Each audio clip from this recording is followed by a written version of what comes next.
प्रणाम नमस्कार, कैसन बानी लोगिन। तो आज बनावल देहाती मुर्गा के रेसिपी, बिल्कुल गांव देहात में जगह बनेला ओ तरीका से। आई बनावल काफ़ी आसान बा, बहुत ही स्वादिष्ट बनेला। और एकरा के हमनी के मिट्टी के चूल्हा पे बनाएम सन, ऐसे कि गांव में आइल बनी सन तो एकदम गांव के तरीका से ही बनावल जाई। तो देखी लोगिन, देहाती मुर्गा बनावेला। यहाँ पे 1.5 किलो ई चिकन बाटे। एकरा के बढ़िया से साफ कर लेले बनी सन। देखी लोगिन, यहाँ पे देखी लोगिन प्याज भी काट लेले बनी। तो 1.5 किलो चिकन बा, तो यहाँ पे 700 ग्राम प्याज कट ले बनी। देखी लोगिन, कढ़ाई चढ़ा दिले बनी चूल्हा पर, आँच जल रहल बटे।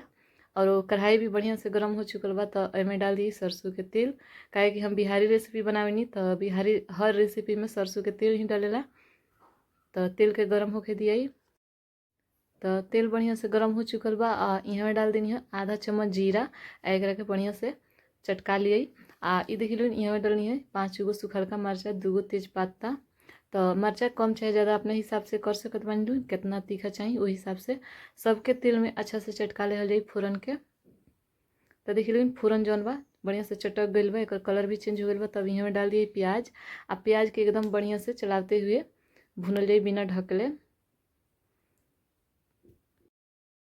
तो प्याज के एकदम ब्राउन नहीं करे के, बस ये हल्का सा गल जाए और एक कलर जौन बा चेंज हो जाए। मतलब प्याज जौन बा एकदम गुलाबी हो जाए और गल जाए, बिल्कुल ए तरह। देखी लोगिन, प्याज एकदम गुलाबी हो गई बा और गल भी गई बा। तो अभी यहाँ चिकन डाल दिया ही। तो देखी लो, सारा चिकन डला गई बा प्याज में। बढ़िया से एकरा के मिला लेहल जाई, चला लेहल जाई चिकन के प्याज के साथे। और आँच के तेजे रखल जाई, तेज आँच पे अभी एकरा के भूनल जाई। देखिए, लेकिन चिकन के तेज आँच पे खूब बढ़िया से भुने के बा। ये जितने ज़्यादा भुनाई उतने बढ़िया एक टेस्ट आई। देखिए, लेकिन चिकन जौन बा भुना रहल बा और ये पानी भी छोड़ ले बा, प्याज और चिकन मिल के। तो एकरा के बिना ढकले तेज आँच पे हम अभी तक ले भूनत रहनी है। तो अभी में ही पीसल आदि लहसुन डाल दिए। एकरा के बढ़िया से मिला ले, आँच के अभी तेजे रखल जाई। और वो लोग देख सकत बानी लोगिन। तो एकरा के बढ़िया से आदि लहसुन के चिकन में मिला लेहल जाई। अब का कैल जाई, बढ़िया से मिला ले लेबन। तो अब यहाँ का करम, हम ढक्कन लगा के ढक के एकरा के आँच के थोड़ा सा मीडियम कर दिए, मने ना कम ना ज़्यादा, मीडियम आँच पे एकरा के ढक के 10 से 12 मिनट के लिए और पकावल जाई। तो पूरा 12 मिनट हो चुकल बा। और ये देखी लोगिन, चिकन जौन बा ये अभी नो भुनाते बाटे, पानी भी बहुत सारा छोड़ ले बार। वो लोगिन देख सकत बानी लोगिन। देखी लोगिन, आँच के फिर से तेज कर दिए। एकरा के बढ़िया से चलावल जाई। तो देख लो, अब यहाँ डला गया स्वाद अनुसार नमक। आधा चम्मच यहाँ डलाई हल्दी पाउडर। बड़ा वाला चम्मच से ना, मीडियम चम्मच से आधा चम्मच हल्दी पाउडर डाल के एकरो के बढ़िया से मिला ले हल जाई। देखी लो, तो नमक और हल्दी डला गई बटे। बढ़िया से मिला ले बनी। तो अब यहाँ डलाई धनिया जीरा के पाउडर।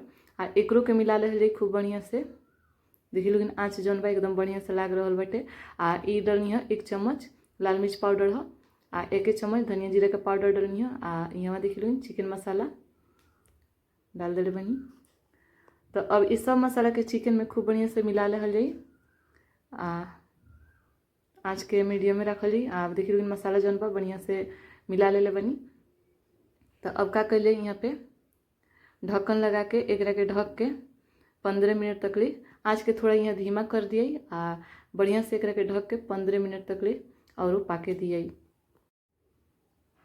देखिए लोगिन, तो सब बढ़िया से मिला लिया। चलिए लोगिन, अब एकरा के ढक देहल जाओ। धीमा आँच कर दिया। अगर गैस पर बनाते लोगिन तो फ्लेम के एकदम लो कर दिए। तो देखिए लोगिन, एकरा के ढकला पूरा 15 मिनट तक ले हो गई बटे। आँच भी एकदम धीमा रख। ये देख लो बढ़िया से एकदम भुना रहल बटे। चूल्हा के आँच जौन बा थोड़ा मतलब बैठ के कंट्रोल करे के पड़ेला। तो ये थोड़ा सा एने उने हो सकेला। देखी लो, बढ़िया से एकरा के चला लेहल जाई। चिकन जौन बा बढ़िया से भुना रहल बटे। ये देखी लोगिन, कलर देख लो कितना बढ़िया चिकन के आयल बटे। रोलो देख सकत बानी लो। तो एकरा के अभी थोड़ा सा ढक के 10 मिनट तक ले और पकावल जाई धीमी आँच पे। चिकन जौन बा जितने भुनाला उतने बढ़िया ये एक टेस्ट आवेला चिकन के। तो देखी लो, पूरा 10 मिनट हो गई बा। और ये देखी लोगिन, चिकन जौन बा और ये अच्छा से भुना गई बा। चलिए लोगिन, एकरा के चला के देखल जाओ। देखी लो, प्याज जौन बा बिल्कुल अच्छा से गल चुकल बा, रउआ लोगन देख सकत बानी लोगिन, देख लो।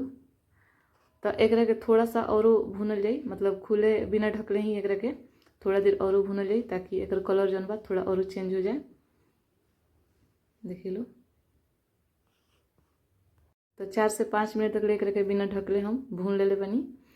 यहाँ फिर से ढक्कन लगा के एकरा के 4-5 मिनट तक और ही भूनल जाई, ज़्यादा नहीं के भूनला के जरूरत।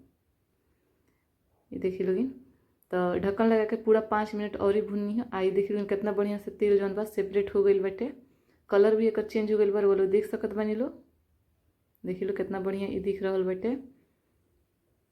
एकदम बढ़िया से एकरा के चला लेहल जाई, देखी लो प्याज एकदम बढ़िया से गल गई बाटे, वो लोग देख सकत बानी लो। और वो लोग अगर एकरा के चाही लो तो ऐसे भी खा सकत हैं लोग, बिना मतलब एकरा के सुखले इंगा भून के, बिना ग्रेवी के, बिना रस के। तो हम चिकन करी बनावता नहीं, तो यहाँ पे थोड़ा सा गरम पानी डालें, पानी डाल के एकरा के बढ़िया से मिला ले जाई। तो पानी अपने हिसाब से कम चाहे ज़्यादा डाल सकता नहीं लो, जितना तरी चाहिए वो हिसाब से। तो पानी डाल दिल बनी। अब यहाँ पे ढक्कन लगा के एकरा के मीडियम आँच पे देखी लोगिन 5 मिनट तक पका लेनी है। 5 मिनट के बाद ये देखी लोगिन चिकन जौन बा एकदम बढ़िया से पक रहा बा, एकरा के चल लोगिन चला ले जाओ। तो देख लो चिकन जौन बा तैयारी हो चुकल बाटे, पूरा तरह से बन के तैयार हो गई बाटे। तो अब यहाँ का कैले थोड़ा सा डालनी है गरम मसाला पाउडर, एकरा के बढ़िया से मिला ले जाई, देख लो।